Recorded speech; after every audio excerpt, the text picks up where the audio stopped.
تعلیم کے ساتھ ساتھ پاکستان میں جمہوریت کی ضرورت ہے. نہیں، میں تو اتفاق نہیں کرتا. میں تو سمجھتا ہوں بہت سیاسی شعور ہے. بچوں میں پولیٹیکل لٹریسی، سیاسی شعور، مطلب ایک اسکول لیول پہ اگر اس کو ڈیولپ کرنا ہو تو اس کے بارے میں آپ کیا کہیں گے؟ دیکھیں، پاکستان میں نا بڑی اصلاحات ہونے والی ہیں. اس کی وجہ یہ ہے کہ یہاں صرف ایلیٹ کلاس ہی پالیٹکس میں. ایک بچہ آپ سے پوچھتا ہے کہ سر میں سیاست میں آنا چاہتا ہوں، وہ آپ سے رائے لے کہ آپ بتائیں میں کیسا سیاستدان بنوں. وجہ ہے ہمارے سیاسی تنزل کی، سیاسی استحکام نہ ہونے کی، وہ یہ کہ طلبہ یونین ہمارے یہاں کام نہیں کرتی. اس پر آپ کا کیا خیال ہے؟ نہیں، دیکھیں، طلبہ یونین ہونی چاہیے، اس سے بڑی تربیت ہوتی ہے، لیکن پرابلم یہ تھی کہ بہت وائلنٹ ہو گئی تھی. تو سر آپ کا کوئی ایکسپیرینس؟ جی میں رہا ہوں، جی میں انجمن طلبہ اسلام میں رہا ہوں. نہیں، وہ تو دیکھیں نا، مرغی پہلے یا انڈا پہلے. سوال تو یہ ہے کہ میں اگر اوپر والا سسٹم ٹھیک نہیں کر سکتا فی الحال تو میں اپنا بھی نہ کروں. اکنامک سسٹم جو ہے ہمیں وہ ٹھیک ہونے پہ مجبور کر رہا ہے. آپ کا سیاست بالکل کوئی ارادہ نہیں، صرف صافت. ویسے تو میرے وسائل نہیں ہیں، لیکن اگر مجھے ملے تو میں سب سے پہلے کرٹیکل ایویلیوشن جو ہے اس کے اوپر زور دوں. بڑے اچھے میٹھے میٹھے سوال کیا آپ نے، تھینک یو. چلیں، آپ نے اچھا معصومانہ نہیں کہا.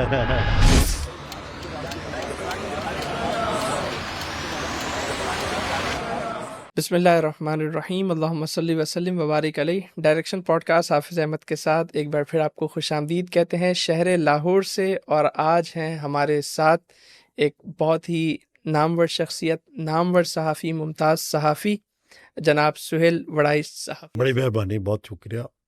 آپ تشریف لائے کراچی سے اسپیشلی، بہت آپ کا شکر گزار ہے. سر بہت شکریہ، جزاک اللہ.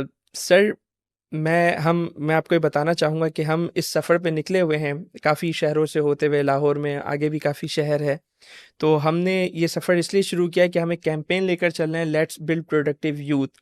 تو اس میں ہم فوکس یہ کر رہے ہیں کہ یوتھ کو یہ سمجھایا جائے، بتایا جائے، اویئرنیس دی جائے کہ وہ ویلیو کانٹینٹ دیکھیں، ویلیو کانٹینٹ بنائیں، ویلیو کانٹینٹ کو پروموٹ کریں. کیونکہ سوشل میڈیا کا دور ہے، بیہودہ کانٹینٹ بھی چل رہا ہے، بیکار کانٹینٹ بھی چل رہا ہے.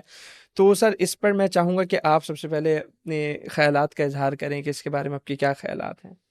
ڈیفینیٹلی جی، دیکھنے والا جو ہوتا ہے عام طور پر اس کو وہ چیزیں اچھی لگتی ہیں جن کو وہ پسند کرتا ہے، لیکن اس سے تربیت نہیں ہوتی. چاہے وہ سیاسی ہو، چاہے سماجی کوئی مسئلہ ہو، اگر آپ دوسرا نقطۂ نظر نہیں دیکھیں گے تو اس سے آپ کی تربیت نہیں ہوتی.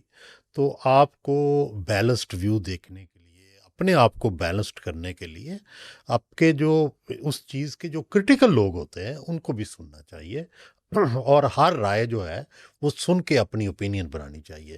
صرف اپنی اوپینین کو ہی جو آگے بڑھانا اور اسی کو سنتے جانا، اس سے آپ ایک ہی کنویں کے جو ہے عادی ہو جاتے ہیں، اور اس کنویں کے سے باہر کی دنیا کا آپ کو پتہ ہی نہیں چلتا. اچھا سر، میں گفتگو کا آپ سے آغاز یہاں سے کرنا چاہوں گا کہ جیو سے آپ اتنے عرصے سے جڑے ہوئے ہیں اور ایک پروگرام کر رہے ہیں، اور یہ خال ہی نظر آتا ہے کہ ایک آدمی ایک ادارے کے ساتھ اتنی گہری اور اتنی لمبی وابستگی وہ رکھے. تو سر میں جاننا چاہوں گا کہ اتنی لمبی وابستگی یہ کیسے ممکن ہوئی؟ نہیں، دیکھیں، ظاہر ہے اس کے میں ایک انڈرسٹینڈنگ ہے اونر سے، ان کی مینجمنٹ سے. تو میں بڑا کمفرٹیبل ہوں یہاں، اسی وجہ سے یہاں مسلسل چلے آ رہے ہیں. لیکن سر ایک پروگرام کر کر کے آپ تھک نہیں گئے؟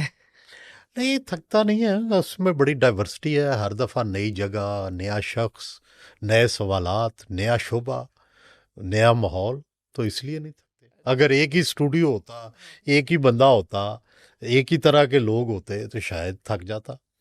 تو سر میں اگر آپ سے پوچھوں کہ کچھ اگر آپ کے 2-3 بہترین انٹرویوز جیسے آپ کہیں تو وہ کون سے ہوں گے؟ دیکھیں، مجھے سیاستدان بہت اچھے لگتے ہیں. ولی خان کا انٹرویو، نواب زادہ نصر اللہ خان کا انٹرویو، جو ہے کیا نام ہے، اجمل خٹک کا انٹرویو، نواب اکبر بگٹی کا انٹرویو. یہ انٹرویو بڑے شاہکار تھے اور آج تک یادگار ہے. صحیح. اچھا سر، ہم جب کسی ایجوکیشنسٹ کے پاس جاتے ہیں اور ہم اس سے کہتے ہیں آپ اپنے خیالات کا اظہار کریں، تو وہ تعلیم پہ بات کرتا ہے، تربیت پہ بات کرتا ہے. ہم کسی بزنس مین کے پاس جاتے ہیں، اس سے کہتے ہیں اپنے خیالات کا اظہار کریں، تو وہ نفع کی بات کرتا ہے، نقصان کی بات کرتا ہے. آپ صحافی ہیں سر، تو آپ کن چیزوں پر کہ آپ سے اگر کوئی پوچھے سر اپنے خیالات کا بطور صحافی آپ اظہار کریں تو آپ کن 2-3 ایریاز کن 2-3 چیزوں کو بیان کرنا دیکھیں، چاہیں میں گے؟ خود بڑا ایجوکیشنسٹ رہا ہوں. میں اچھا نے ماشاء اللہ 12-14 سال پڑھایا ہے ایف سی کالج لاہور میں. اور میرے والد صاحب بھی ٹیچر تھے، میرے دادا بھی ٹیچر تھے، میرے نانا بھی ٹیچر تھے، تو میری دادی بھی ٹیچر تھیں. ماشاء تو اللہ میرا تو شعبہ تعلیم سے بڑا گہرا تعلق ہے. صحیح اور میں اب بھی بہت ساری جگہوں پہ جو ہے لیکچر دیتا ہوں. وزٹنگ لیکچرر کے طور پہ کئی دفعہ کام کیا ہے، پھر چھوڑ دیتا ہوں مصروفیت کی وجہ سے. لیکن اب میں پھر سوچ رہا ہوں کہ تعلیم کی طرف تعلیم جو ہے اگر اس کی اہمیت سمجھ لی جائے تو میرا خیال ہے کہ معاشرے کی ترقی کے راستے میں کوئی رکاوٹ نہیں رہتی. دوسری طرف تعلیم کے ساتھ ساتھ پاکستان میں جمہوریت کی ضرورت ہے، آزادی کی ضرورت ہے، آزاد میڈیا کی ضرورت ہے، اسی طرح آزاد پارلیمان کی ضرورت ہے. تو معاشرے کو اگر آگے بڑھنا ہے تو لوگوں کے الیکٹڈ لوگ جو ہیں وہ معاشرے کو چلائیں اور معاشرے کو آزادی دیں تاکہ وہ مڈل کلاس جو پاکستان کی بنی ہوئی ہے وہ آگے بڑھ سکے. صحیح صحیح سر میں آزاد میڈیا آزاد پارلیمان اس پر میں بات آپ سے ضرور کرنا چاہوں گا، لیکن اس سے پہلے سر میں ایک بہت بیسک کویشچن آپ سے کرنا چاہتا ہوں. لوگ کہتے ہیں کہ یار ہمارے یہاں سیاسی شعور نہیں ہے، تو سر یہ ایک تو پہلے یہ بتائیں کہ سیاسی شعور ہوتا کیا ہے، اور کیا واقعی ایسا ہے کہ ہمارے یہاں لوگوں کو سیاسی شعور نہیں ہے؟ اس بارے میں سر بات بتائیں. نہیں، میں تو اتفاق نہیں کرتا. میں تو سمجھتا ہوں بہت سیاسی شعور ہے. جب بھی لوگوں کو موقع ملتا ہے، چاہے 1970 میں ملا، چاہے ابھی ملا ہے، لوگوں نے اپنی رائے کا اظہار کیا ہے. کسی کو پسند آئے نہ آئے، لوگ اپنی رائے کا اظہار کرتے ہیں. اور سیاسی شعور کیا ہوتا ہے؟ جی جی شعور سیاسی یہ ہوتا ہے کہ آپ کو یہ احساس ہو کہ آپ اپنی زندگی بدلنا چاہتے ہیں اچھا اور آپ اپنے حالات سے مطمئن نہیں ہیں اور ان کو بدلنے کے لیے ایک یہ راستہ ہے. اسی کو سیاسی شعور کہتے ہیں. اور لوگ ہمیشہ کوشش کرتے ہیں بدلنے کی. ٹھیک ہے، بدل نہ سکے وہ ایک الگ بات ہے، لیکن کوشش تو کوشش کرتے ہیں اچھا جی، جیسے میں نے آپ کو بتایا کہ ہم ایک اسکولنگ سسٹم کے ذریعے جو ہے وہ آپ تک آئے ہیں، اور یہ پلیٹ فارم اسکولنگ سسٹم کا یہ ایک پلیٹ فارم ہے. اگر میں یہ کہوں کہ بچوں میں پولیٹیکل لٹریسی سیاسی شعور مطلب ایک اسکول لیول پہ اگر اس کو ڈیولپ کرنا ہو تو اس کے بارے میں آپ کیا کہیں گے، کیسے ڈیولپ کیا جا سکتا ہے؟ دیکھیں جی، سب سے پہلی بات تو یہ ہے دنیا بھر میں جو بچوں کو ان کے حقوق اور فرائض یہ دونوں بچپن سے سکھائے جاتے ہیں. جی ٹریفک لائٹ سے ساتھ کیسے چلنا ہے، ان کو والد مارے تو ان کو کیا کرنا چاہیے، کوئی ایمرجنسی ہو جائے تو کیا کرنا چاہیے، صحیح اور جو ہے اگر ماں باپ میں لڑائی ہو تو ان کو کیا کرنا چاہیے، اسٹیٹ کے ساتھ ان کا کیا ریلیشن شپ ہے. بچوں کو یہ سکھایا جاتا ہے کہ آپ اسٹیٹ کے ساتھ ہیں، اسٹیٹ آپ کو پروٹیکٹ کرے گی. ہمیں بھی اپنے بچوں کو، ہمارے ہاں تو یہ نہیں ہے لیکن جو ہمارے ہاں حقوق ہیں، جو فرائض ہیں، جو ٹریفک کے رولز ہیں، جو بچوں کو ہم نے اپنے آئین کے تحت، اسلام کے تحت حقوق دیے ہوئے ہیں، وہ سکھانا چاہیے. یہ ہم بالکل نہیں سکھاتے. ہم نے کبھی آج تک، ہم اتنے بڑے ہو گئے ہیں، ہم نے تو چلو صحافی کے طور پہ تھوڑا آئین کے بارے میں جان لیا، لیکن عام آدمی کو یہ پتہ ہی نہیں ہے کہ اس کو کیا حقوق ہیں، کیا اس کے فرائض ہیں. یہ ضروری ہے کہ شروع سے ہی لوگ، تاکہ آئین سے محبت پیدا ہو، اور پھر کوئی آئین کو جو ہے نہ اس کو آئین کو ختم کر سکے، نہ آئین کی خلاف ورزی کر صحیح یعنی آئین سے محبت پیدا ہوگی تو اسٹیٹ سے بھی محبت پیدا سکے. ہوگی. ظاہر ہے اسٹیٹ ہی آئین ہے نا. بالکل ایسا ہے. تو سر کیا آئین کو سلیبس کا پارٹ بنا دیا جائے؟ بالکل ہونا چاہیے. کون سی کلاس سے؟ نہیں، یہ جوں آپ آگے بڑھتے جائیں، مثلا سب سے پہلے بچوں کے حقوق بتائیں. آئین میں کیا بچوں کے حقوق ہیں، ریاست کے کیا فرائض ہیں بچوں کے بارے میں وہ دکھائیں. ٹھیک ہے، ٹریفک پہلے دن ہی بچے کو واسطہ پڑتا ہے جب تھوڑا سا باشعور ہوتا ہے. ٹریفک کے قوانین سکھائیں، اس کو بتائیں کہ بھائی والدین کا اور آپ کا کیا ریلیشن شپ ہونا چاہیے. ٹھیک ہے، باہر کی دنیا میں تو بچوں سے انٹرویو کیے جاتے ہیں کہ ان کے ماں باپ لڑتے ہیں تو بچے کی صحت پہ اثر پڑتا ہے، جی جی تو بھائی وہ بھی پتہ چلے. ٹھیک ہے، صحیح تو کیونکہ بہرحال ریاست کا کام ہے بچوں، اور جو ہے معاشرہ ہمارا، اور اسلامی معاشرے میں تو ریاست کے بچوں پر اور بھی زیادہ حقوق ہیں شروع سے. ٹھیک ہے، آپ کے جو یتیم بچے ہیں ان کے زیادہ اور حقوق ہیں، جو بچے جن کے گھروں میں لڑائیاں ہیں ان کے اور حقوق ہیں. تو تو یہ سارے ہم کیا آگاہ کرتے ہیں ہم کو؟ نہیں کرتے.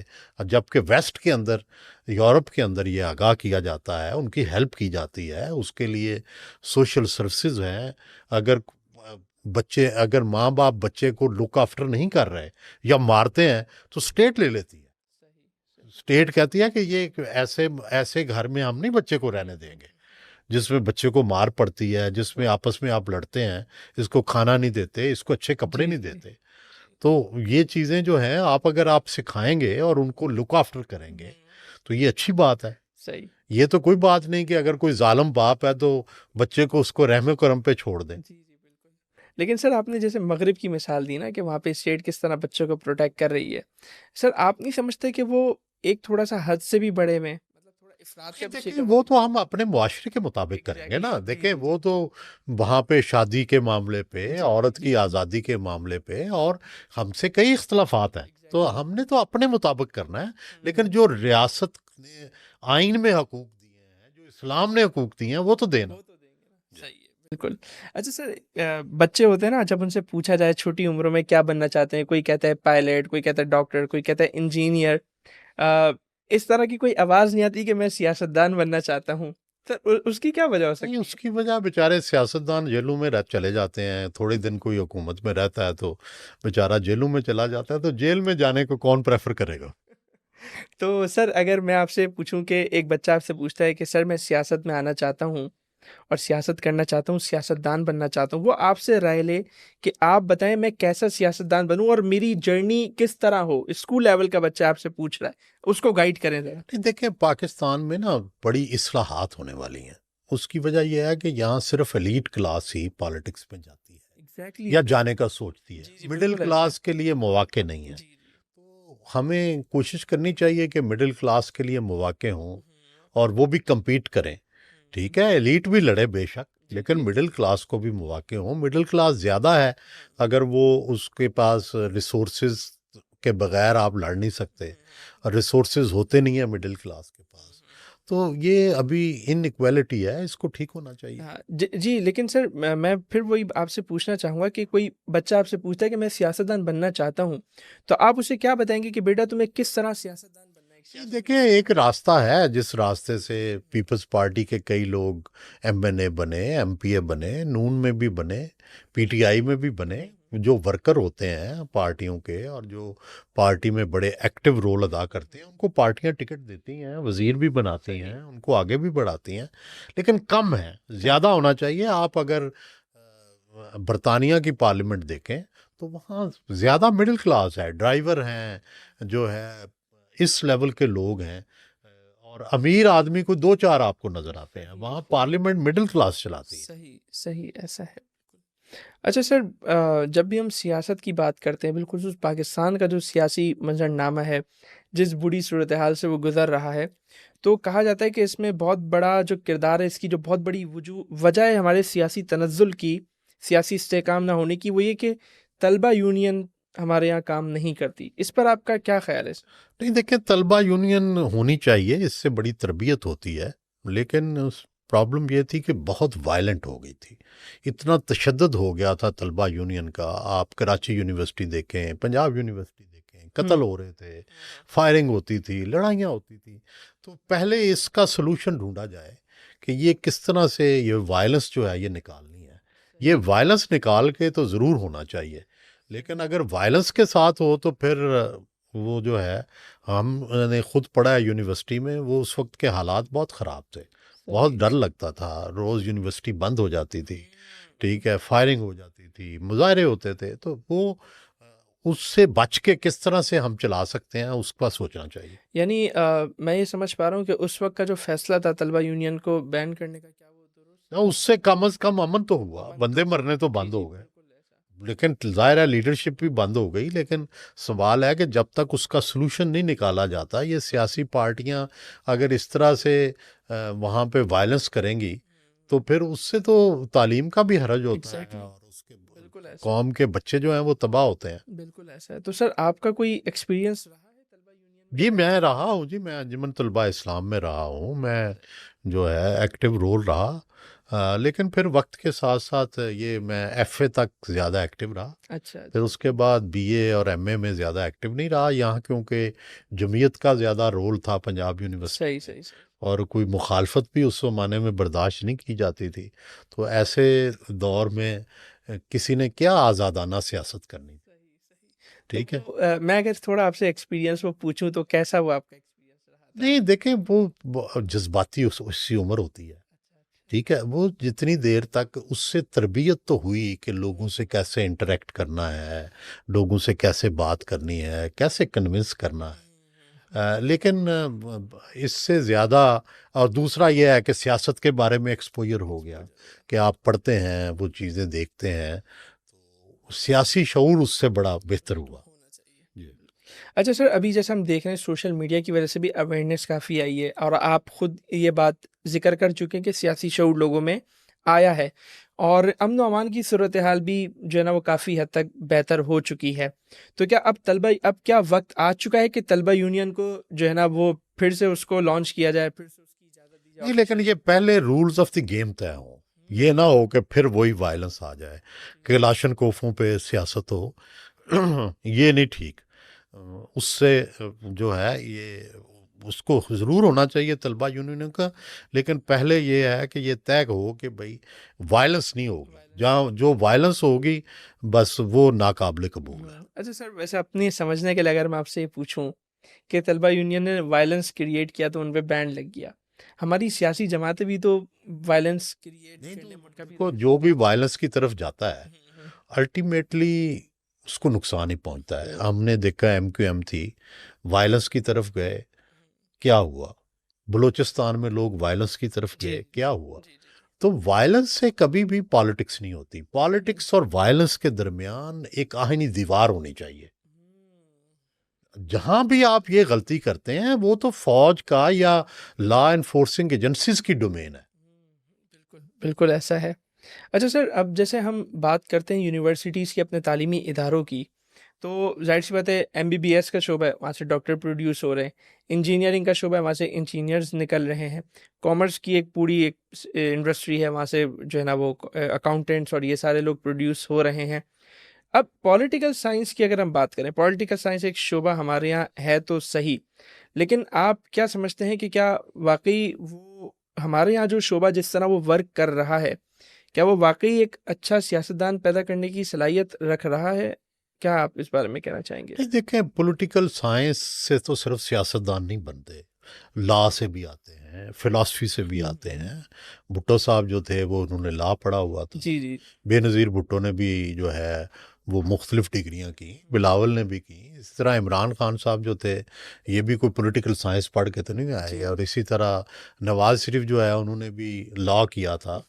تو یہ اصل تو بات یہ ہے کہ آپ نے عوام کی نبض پہ ہاتھ رکھنا ہوتا ہے. اوکے. تو صرف پولیٹیکل سائنس کی ڈگری کام نہیں کرتی، وگرنہ ہر پولیٹیکل سائنس پڑھنے والا سیاستدان ہوتا، ایسا نہیں ہے. بالکل بالکل ایسا ہے. تو اچھا سر، ہم ابھی جیسے میں نے آپ کو بتایا کہ کئی اسکولز میں جانا ہو رہا ہے، ہم سیشنز کر رہے ہیں، اور ہم ایک بات کہتے ہیں، ابھی ہم جیسے بہاولپور میں ڈاکٹر جاوید اقبال صاحب کے ساتھ تھے تو انہوں نے بھی یہ بات کہی، ہم بھی لوگوں کو یہ بات کہتے ہیں کہ یار ہمیں اپنے آپ کو ٹھیک کرنا ہے. صحیح ہے نا، ہماری جو آنے والی نسل ہے ہمیں اسے ٹھیک کرنا ہے، اسے صحیح اور غلط کی پہچان دینی ہے، اور اگر ہم یہ سب چیزیں ٹھیک کر لیں گے نا تو معاشرہ خود بخود سدھر جائے گا. لیکن سامنے سے ایک سوال یہ آتا ہے کہ جب تک اوپر سے سسٹم کرپٹ ہوگا تو نیچے چاہے جتنا بھی آپ اچھائی کا کام کر لیں وہ اتنا آپ کو ریزلٹس نہیں دے گی.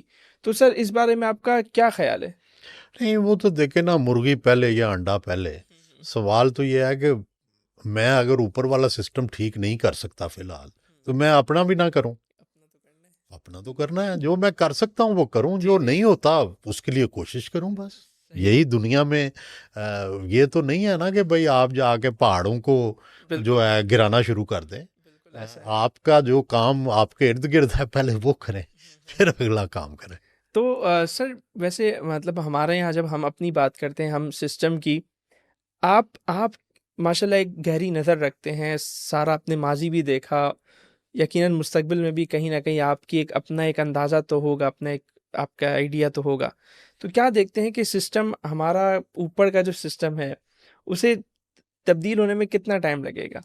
دیکھیں سوسائٹیاں بڑی دیر لگتی ہے تبدیل ہونے میں. یا تو ہوتا ہے کہ کوئی بہت بڑا لیڈر آ جائے وہ تبدیل کر دے، یا سوسائٹیاں خود کو انقلاب لے آئیں تب تبدیل ہو جاتا ہے. ہمارے ہاں یہ دونوں نہیں ہوئے بدقسمتی سے. تیسرا سسٹم ہوتا ہے کہ آپ معاشی مجبوریوں کے تحت تبدیل ہوں. ہم اس کے تحت تبدیل ہو رہے ہیں. اکنامک سسٹم جو ہے ہمیں وہ ٹھیک ہونے پہ مجبور کر رہا ہے. مڈل کلاس ایک بن گئی ہے، لوور مڈل کلاس بن گئی ہے، وہ سٹرگل کر رہی ہے، وہ تبدیلی چاہتی ہے. اب اس کے تحت تبدیلی آئے گی. صحیح، انشاءاللہ انشاءاللہ. اچھا سر، میں یہ سوال اسپیشلی ان لوگوں کے لیے پوچھنا چاہوں گا جو اب صحافی بننا چاہتے ہیں، جرنلزم میں اپنا کیریئر پرسو کرنا چاہتے ہیں. ان کے لیے سر آپ کیا ایڈوائس دیں گے؟ کیا ان کو کس طرح ان کو گائیڈ کرنا چاہیں گے؟ دیکھیں بڑی کمپٹیٹو ہو گئی ہے وقت کے ساتھ ساتھ. ظاہر ہے اب اتنے پیسے بھی نہیں رہے اس میں، اور اس کے لیے انہیں ظاہر ہے، لیکن اب بھی ساری جگہیں خالی ہیں ٹاپ کی. تو جو محنت کرے گا، پہلے سے موجود لوگوں سے کمپیٹ کر لے گا، وہ آگے نکل جائے گا. وہ آگے نکل جائے گا. اچھا سر، ایک شخص ہے، اسے صحافی بننے کا شوق ہے، مثال کے طور پر وہ لکھتا بھی ہے، وہ جا کے ویڈیوز بھی بناتا ہے. تو اب میں آپ یہ ارننگ پرسپیکٹو سے میں پوچھنا چاہ رہا ہوں، کیونکہ ظاہر سی بات ہے ہر ایک کو پیٹ تو لگا ہوا ہی ہے نا ہر ایک کے ساتھ. تو آپ کیا سمجھتے ہیں کہ کتنا ٹائم یہ چیز لیتی ہے کہ وہ ایک اچھی مطلب ارننگ کرنے کے قابل ہو کہ سکتا میں تو سوشل میڈیا پہ بہت ایکٹیو نہیں ہوں. ہے؟ ٹھیک ہے، میں تو دیکھو چینل سے ہی وابستہ ہوں. جی جی جی، میرا سوشل میڈیا بھی چینل کے ساتھ ہی ہے. صحیح تو صحیح. اس لیے میں اس کی جو پروفیٹیبلٹی ہے اس کے بارے میں مجھے کچھ اندازہ نہیں ہے. صحیح صحیح. ٹھیک ہے، میں تو ایک سیلریڈ آدمی ہوں اور سیلری پہ کام کرتا ہوں. یہ میرے لیے یہی سیف ہے. اور ساری زندگی چونکہ میں اسی سے گزرا ہوں، نہ میں نے کوئی بزنس کیا ہے، نہ مجھے بزنس آتا ہے. ٹھیک ہے نا، تو میں اسی پہ کنٹینٹ ہوں. تو سر آپ کا سیاست میں آنے کا کیا بالکل کوئی ارادہ نہیں، صرف صحافت اور صرف صحافت. اچھا سر، میں اگر آپ سے پوچھوں آپ کے صحافتی کیریئر کا سب سے اچھا ایکسپیرینس اور آپ کے صحافتی کیریئر کا سب سے بڑا ایکسپیرینس. نہیں، پہلی تو بات یہ ہے کہ صحافت میرا عشق بھی ہے اور میرا پروفیشن بھی ہے. تو اس لیے میں خوش رہتا ہوں. میں ہر ایکسپیرینس کو اس عشق کا حصہ سمجھتا ہوں جو میرا صحافت سے عشق ہے. اور کبھی کچھ ایسا نہیں ہوا کہ میں سوچوں چھوڑ دوں. ٹھیک ہے، دباؤ آتے ہیں، پریشر آتے ہیں، دھمکیاں بھی آ جاتی ہیں، کئی دفعہ گالیاں بھی لوگ دیتے ہیں. لیکن مطمئن انسان اپنے آپ سے یہ پوچھتا ہے کیا تم جو کر رہے ہو وہ ٹھیک کر رہے ہو. تو جب اس کا جواب ہاں آتا ہے تو ٹھیک ہے. پھر اس کے راستے میں رکاوٹیں تو ہیں. دنیا کے ہر سچے آدمی کو گالیاں پڑی ہیں. دنیا کے ہر جو بندہ حق کہتا ہے اس کے راستے میں رکاوٹیں آئی ہیں. تو ہم تو چھوٹے سے لوگ ہیں، ہمارے راستے میں بھی اگر کوئی دو چار آ جائیں تو کوئی بات نہیں. صحیح سر. آپ کی اس بات سے مجھے آپ کی ابھی حال ہی میں کی گئی تقریر یاد آ گئی، آرٹس کونسل والی، ہاں جہاں آپ نے بے باک انداز میں ہر ایک کے سامنے بتایا کہ کس نے کس طرح جمہوریت پہ ڈاکہ ڈالا. تو اگین اب میں سر اس پوائنٹ پہ آ رہا ہوں جو آپ نے شروع میں ذکر کیا تھا، آزاد میڈیا ہو، آزاد عدلیہ ہو، آزاد جمہوریت ہو. سر اس آزادی کو آپ کیسے دیکھتے ہیں یہ بتائیں. نہیں، جو آج کل آزادی ہے یا جو میری آئیڈیل ہونی چاہیے آئیڈیالائز. دیکھیں معاشرے ترقی ہی تب کرتے ہیں جب آپ لوگوں کو فریڈم دیتے ہیں. لوگوں کو، ہماری جو بدقسمتی رہی مغرب میں بھی اور مشرق میں بھی، کہ ہمارے ہاں بعض اوقات مذہبی تنگ نظری کی وجہ سے، بعض اوقات سیاسی تنگ نظری کی وجہ سے ہم اپنی فریڈم کو محدود کر دیتے ہیں. صحیح. آپ اگر دیکھیں مسلم امہ کا جو سائنسی زوال تب شروع ہوا جب ہم نے تخلیق پر پابندی لگا دی. اگر ہم تخلیق کو فروغ دیں تو پھر اسی سے سوسائٹیاں آگے بڑھتی ہیں. آپ دیکھیں کہ پچھلے 500-700 سال میں مسلم دنیا میں کوئی انوینشن نہیں ہوئی. ٹھیک ہے، کیوں؟ کوئی وجہ تو ہوگی نا. کیا مسلم مائنڈ جو ہے وہ دنیا کے مائنڈ سے پیچھے ہے؟ نو، ناٹ ایٹ آل. ٹھیک ہے. بالکل. تو بھائی بنیادی بات تو یہی ہے نا کہ کہیں آپ نے کوئی رکاوٹ ڈالی ہوئی ہے، اور وہ رکاوٹ یہی ہے کہ کوئی نئی بات کریں تو لوگ پیچھے پڑ جاتے ہیں. آپ دیکھیں آج کہا جاتا ہے، آج کا جو علماء ہے ان کو اپنا ذہن کھولنا چاہیے، اور تخلیق کے اوپر اور جو آزادی فکر ہے، کوئی یہاں کسی کی جرت نہیں ہے کہ وہ خدا کے بارے میں، رسول پاک صلی اللہ علیہ وسلم کے بارے میں کوئی توہین کرے. لیکن باقی چیزوں پر تو اگر کوئی سائنس کے بارے میں یا باقی فکر کے بارے میں یا سیاست کے بارے میں کوئی رائے دیتا ہے تو بھائی اس کو تو آزادی ہونی چاہیے. بالکل بالکل. ٹھیک ہے. یہ غدار اور کافر کے فتوے جو ہیں یہ ہمیں لے دے کے بیٹھ گئے ہیں. یہ جو پچھلی ہم نے 12-14 صدیاں گزاری ہیں نا، اس میں ہر آزاد فکر بندے کو یا غدار تو یا کافر کہا گیا. صحیح صحیح.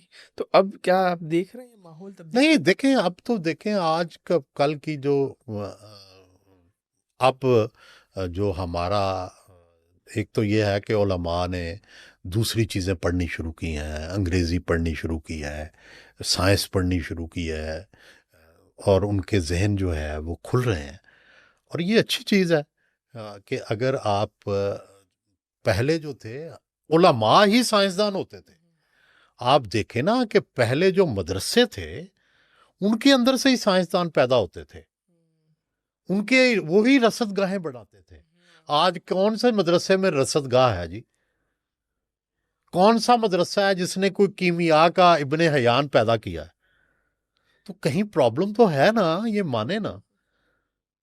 سر لیکن اس میں قصور برٹش کا بھی ہے نا کہ انہوں نے دینی تعلیم کو سیپریٹ کر دیا، کنٹمپریری جو ہے نا سبجیکٹس کو انہوں نے سیپریٹ کر دیا. کہیں نہ کہیں یہ اس کا بھی تو ہم خمیازہ تو اس سے پہلے چلے جائیں، برٹش آئے کیوں؟ اگر برٹش آئے اس لیے کہ آپ نے بحری جہاز نہیں بنائے، آپ کی سائنسی ترقی نہیں تھی، آپ کے پاس کوئی اسلحہ نہیں تھا، آپ ہر چیز میں پیچھے رہ چکے تھے، تو اس لیے برٹش آ گئے نا. تو مذہبی جو تعلیم ہے اس سے تو فائدہ نہیں ہوا. آپ مذہبی تو بڑے تھے، لیکن سوال یہ ہے کہ آپ دنیا میں تو پیچھے تھے نا. سوال صرف اتنا ہے کہ مذہب پڑھنے سے، مذہب سے کوئی نہیں منع کرتا، لیکن پہلے مذہب میں منطق بھی تھا، پہلے مذہب میں جو تھا سائنس بھی تھی، رصد گاہیں بھی تھیں، دنیا کا علم بھی تھا. ٹھیک ہے. وہ اب کہاں ہے؟ یعنی میں آپ کی ان باتوں سے سمجھ پا رہا ہوں کہ ہمیں ایک ایجوکیشنل ریفارم کی ضرورت ہے. یہ جو آپ کہتے ہیں نا جو برٹش نے، یہ بھی ایک بالکل جھوٹ ہے بات. اچھا. سوال یہ ہے کہ اگر وہ نہ کیا جاتا، اگر برٹش نے یہاں انگلش نہ لایا ہوتا اور یہ نصاب نہ بدلا ہوتا تو آج بھی آپ مغلیہ دور میں رہ رہے ہوتے. ٹھیک ہے. وہ جو لارڈ میکالے تھا وہ تو بہت بڑا انقلابی تھا. یہ جھوٹ ہے کہ لارڈ میکالے نے ہمارا نظام ختم، اس نے دونوں نظام پڑھے، اس نے دونوں نظام دیکھے. ٹھیک ہے. تو اس نے فیصلہ کیا کہ نہیں، اگر تو اس قوم کو ترقی دینی ہے تو اس کو ماڈرن سائنس کو، ماڈرن ایجوکیشن کو دینا ہے. تو دینی مدرسے جو ہیں وہ کیا سائنس کی ترقی میں، یا آپ مجھے بتائیں کہ معاشرے کی ترقی میں کردار ادا کر رہے ہیں؟ مذہب تو انہوں نے انٹیکٹ رکھا ہوا ہے، یہ ٹھیک ہے بات، لیکن وہ کل کو کیٹر نہیں کر رہے. سوال ہے کہ آپ ایک حصے کو تو کیٹر کر رہے ہیں. میرا اسلام تو آپ نے برقرار رکھا ہوا ہے، میری دنیا کہاں ہے؟ مجھے دنیا بھی چاہیے نا. میں صرف دین والا بندہ نہیں ہوں، مجھے دنیا بھی چاہیے. میں نے روٹی بھی کمانی ہے، میں نے بچوں کو بھی کرنا ہے، میں نے اپنے حالات بھی ٹھیک کرنے ہیں. یعنی آپ تو جتنے عالم دین آپ نے پیدا کیے، پہلے وہ کوٹیر بھی ہوتے تھے، پہلے وزیر بھی ہوتے تھے، پہلے وہ جو تھے محکمہ ریونیو کے ماہر بھی ہوتے تھے، تو اب وہ کہاں ہے؟ ٹھیک ہے نا. سر میں نے بھی درس نظامی کیا ہوا ہے.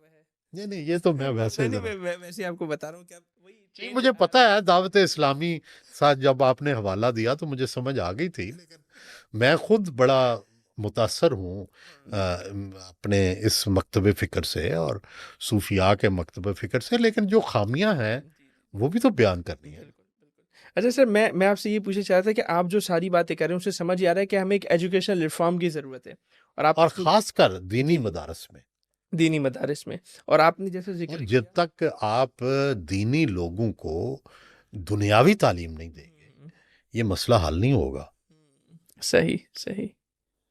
تو سر جیسے آپ خود بھی ایجوکیشنسٹ ہیں نا، اور آپ کا ماشاء اللہ پورا ایک فیملی جو ہے نا وہ بیک گراؤنڈ بھی ہے. میں اگر آپ سے پوچھوں، آپ کو موقع ملے کہ آپ ایک ہے نا یونیورسٹی بنا رہے ہیں، مدرسہ بنا رہے ہیں، اسکول بنا رہے ہیں، آپ کیسا بنائیں گے؟ نہیں، میں تو سب سے پہلے، ویسے تو میرے وسائل نہیں ہیں، لیکن اگر مجھے ملے تو میں سب سے پہلے کریٹیکل ایویلیوشن جو ہے اس کے اوپر زور دوں کہ اسٹوڈنٹ جو ہے وہ آپ جو پڑھائیں اس پہ کرٹیسزم کرے. ہم کیوں پیچھے ہیں؟ ہم اس لیے پیچھے ہیں کہ یہاں ہمارے ہاں کرٹیکل اور کریٹیو چیزیں نہیں پڑھائی جاتی. ہم ذہن پہ کہتے ہیں جو میں کہہ رہا ہوں نا بس وہی درست ہے، کوئی بیچارہ اختلاف ہی نہیں کر سکتا. ہم اسی طرح آپ مختلف آراء سنیں، بچوں کی آراء بھی سنیں کریٹیکل. جب تک یہ نہیں ہوگا تخلیق نہیں آئے گی. بالکل بالکل ایسا ہے. تو کریٹیکل ایولیوشن ایک جو ہے نا وہ ہمارے یہاں کریٹیکل ایویلیوشن. ایویلیوشن، ٹھیک ہے. یہ ہمارے یہاں انشاءاللہ جو ہے نا وہ آنا چاہیے. بالکل سر، آنا چاہیے. کریٹیکل تھنکنگ تو بہت زیادہ ضروری ہے اور یقیناً ہونا چاہیے، لیکن دنیا میں ترقی اسی سے ہوئی ہے، کریٹیکل تھنکنگ سے. کہ فرض کرو نیوٹن جو تھا وہ بھی یہی بات مان لیتا کہ جناب مالٹا اوپر بھی جا سکتا ہے نیچے بھی جا سکتا ہے، سیب اوپر بھی جا سکتا ہے سیب نیچے. اس نے کہا یہ نیچے کیوں گرتا ہے؟ تو یہ ایک کریٹیکل تھنکنگ تھی. تو اس نے کہا کہ کوئی اس کا مطلب ہے کوئی طاقت ہے، تو اس سے گریویٹیشنل فورس نکل آئی. تو ہم نے کیوں نہیں سوچا؟ ٹھیک ہے، کیونکہ ہمارے یہاں اجازت ہی نہیں ہے سوچنے کی. ہم جو بھی لاؤڈ سپیکر آیا تو ہم نے لاؤڈ سپیکر کے خلاف. اب سب سے زیادہ علماء لاؤڈ سپیکر یوز کرتے ہیں. لیکن کم از کم سر آپ نے اس بات کا جیسے اظہار کیا کہ علماء نے ماشاءاللہ دین تو ایک نہیں، محفوظ وہ تو کیا. میں اعتراف کرتا ہوں کہ دین کا تو انہوں نے بڑا مشکل وقت میں، یس برٹش دور مشکل تھا، مغل دور مشکل تھا، ہندو اکثریت تھی اس میں، اس کا خیال رکھا. لیکن اسلام کا تو تحفظ ہو گیا. جو مسلمانوں کی دنیا تھی وہ اس میں پیچھے رہ گئے. صحیح. وہ سر وہ ایک چیز کے آگے بند باندھا، اب انشاءاللہ دوسری چیزیں بھی کرتے رہیں آپ گے. کر لیں نا، اب تو کوئی مسئلہ نہیں ہے، انشاءاللہ اب تو سارے مسلمان ہیں. انشاءاللہ. تو سر میں گفتگو کو اختتام کی طرف لاؤں گا، اور آپ لوگوں کا ماشاءاللہ پڑھنے پڑھانے سے بہت تعلق رہتا ہے. آج کی دنیا میں آپ کو جو صحافی سب سے زیادہ پسند ہو، نیشنل لیول پہ بھی انٹرنیشنل لیول باب وڈ ورڈ ہے، انٹرنیشنل صحافی ہے، پہ؟ صحیح جس نے امریکن پالیٹکس پہ بہت کتابیں لکھی ہیں، میں ان کو پڑھتا ہوں. صحیح. ٹھیک ہے. پھر ارہن ہے ایک ٹرکش، ٹرکش. اس کا پاموک، ارہن پاموک، وہ اس کو میں پڑھتا ہوں. اور اس طرح کی دنیا کی اسلام کے بارے میں جو بھی لیٹسٹ کتاب آتی ہے میں ضرور پڑھتا ہوں. اچھا تو اچھا. اسی طرح جو ساری ہمارے مکاتب فکر ہے ان کے بارے میں بھی میں اپ ڈیٹڈ رہتا ہوں. کوئی کتاب آئے تو آپ کی لائبریری کی ڈائیورسٹی بتا بڑی رہی ہے. بتا رہی ہے. تفاسیر جو نئی نئی آتی ہیں وہ ضرور میں دیکھتا ہوں کہ کیا نئی کیا اپروچ آئی ہے. صحیح صحیح. تو اور نیشنل لیول پہ سر، نیشنل لیول پہ کوئی صحافی جو آپ کو پسند ہو؟ نیشنل لیول پہ سارے ہی پسند ہیں، سب کی اپنی اپنی اہمیت ہے، کسی کا نام لینا مناسب نہیں ہے. صحیح. ٹھیک ہے. اور اگر میں، یہ تو صحافت کی بات تھی نا، ویسے مصنفین، ادیب، شعراء، ان کی میں بات کروں؟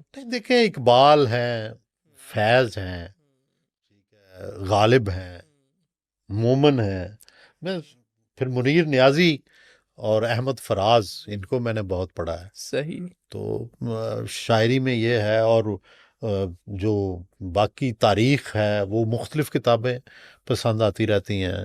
تو اس کو میرا چونکہ شوق ہے پڑھنا، تو جو بھی لیٹسٹ کتاب آتی ہے میں وہ کوشش کرتا ہوں کہ میں ضرور دیکھوں. صحیح صحیح. تو کیا بولتے ہیں، اگر میں یہ پوچھوں سر، دن کا کتنا وقت مطالعے میں گزرتا ہے، اور مطالعے کی اسٹریٹجی کیا ہے؟ یہ کیونکہ یہ بھی سوشل میڈیا کا دور ہے نا، اسکرین ٹائم بہت بڑھ گیا ہے، کتابوں سے دوری پیدا ہو گئی ہے، تو مطالعے کی اسٹریٹجی کیا ہونی چاہیے؟ اس میں تو دیکھیں، مطالعہ تو آپ کو مجبور کرتا ہے، آپ کو اٹریکٹ کرتا ہے. تو اگر اچھی کتاب ہوگی تو زیادہ سے زیادہ تیزی سے پڑھی جائے گی. صحیح اگر بورنگ ہوگی تو وقت لگے گا. لیکن میں عام طور پہ یہ کرتا ہوں کہ میں 2-3 کتابیں اکٹھی پڑھتا ہوں. صحیح ایک کتاب سے اکتا گیا تو دوسری پڑھ لی، دوسری سے اکتا گیا تو تیسری پڑھ لی. تو وہ 2-3 اکٹھی پڑھتا ہوں میں. صحیح صحیح صحیح. ٹھیک ہے سر، بہت شکریہ. بہت حافظ احمد صاحب، بہت شکریہ. بڑے اچھے میٹھے میٹھے سوال کیے آپ نے. Thank you. صحیح صحیح. چلیں، آپ نے اچھا معصومانہ نہیں کہا. تو سر میں چاہوں گا کہ ابھی ہم ویسے جن سے بھی مل رہے ہیں نا پنجاب میں، ماشاء اللہ ایک ادبی ذوق ہمیں نظر آتا ہے. آپ تو ہیں ہی ماشاء اللہ ادبی ذوق والے. کوئی کلام، کوئی شاعری، کوئی نظم ہو جائے تو ہم اس پہ اختتام کریں گے. میں کوئی اتنے شعر پڑھتا تو بہت ہوں، اتنے یاد نہیں رہتے. لیکن وہ میرے استاد ہیں خورشید رضوی صاحب، ان کا شعر ہے: کب نکلتا ہے کوئی دل میں اتر جانے کے بعد، اس گلی کے دوسری جانب کوئی رستہ نہیں. تم سمجھتے ہو بچھڑنے سے مٹ جاتا ہے عشق، تجھ کو اس دریا کی گہرائی کا اندازہ نہیں. واہ، بہت خوبصورت، بہت خوبصورت. ایک بار پھر سر آپ کے وقت کا بہت شکریہ، Thank you. بہت زیادہ شکریہ. ناظرین، اسی کے ساتھ آج کی پوڈ کاسٹ کو ہم ختم کریں گے، اور انشاءاللہ پھر آپ سے ملاقات ہوگی کسی نئے مہمان کے ساتھ، نئے موضوع کے ساتھ، اور انشاءاللہ کسی نئے شہر میں. تب تک کے لیے اپنا بہت خیال رکھیے. السلام علیکم ورحمۃ اللہ، فی Aman Ullah. Thank you sir.